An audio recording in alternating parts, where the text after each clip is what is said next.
બગસરામાં કુખ્યાત ગુનેગારના ગેરકાયદે ધમધમતા અડ્ડા પર બુલડોઝર। કુખ્યાત આદમે જેતપુર રોડ પર સરકારી જગ્યા પર ગેરકાયદે બાંધકામ ખડકી દીધું હતું। અગાઉ નોટિસ ફટકાર્યા છતાં પણ દબાણ ન હટાવતા આખરે નગરપાલિકાએ પોલીસ બંદોબસ્ત સાથે બુલડોઝર ફેરવી દીધું। ગેરકાયદે દબાણોને દૂર કરવા જામનગર મહાનગરપાલિકાએ હાથ ધરી કામગીરી। ખોડિયાર કોલોની પોલીસ હેડક્વાર્ટર્સના પાછળના ગેરકાયદે દબાણોને દૂર કરાયા।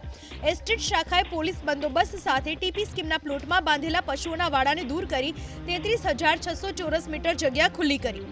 તો આ તરફ નવસારી મહાનગરપાલિકાએ દબાણ કરનારાઓને ફટકારી છે અંતિમ નોટિસ।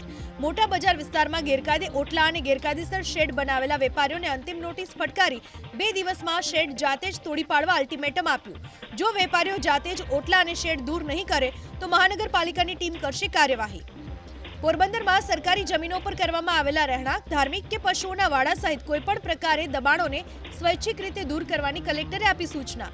ગામતળ, ગૌચર, રોડ, રસ્તા સહિતની જગ્યાઓ પર કરેલા દબાણને હટાવવા માટે વહીવટી પ્રશાસને એક્શન પ્લાન તૈયાર કર્યો છે। સરકારી જમીન પરના દબાણો સ્વૈચ્છિક રીતે હટાવવાની સૂચના આપી છે।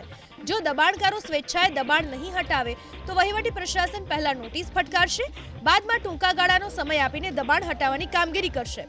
એટલું જ નહીં, દબાણ હટાવવા માટેનો ખર્ચ પણ દબાણકારો પાસેથી જ વસૂલવામાં આવશે।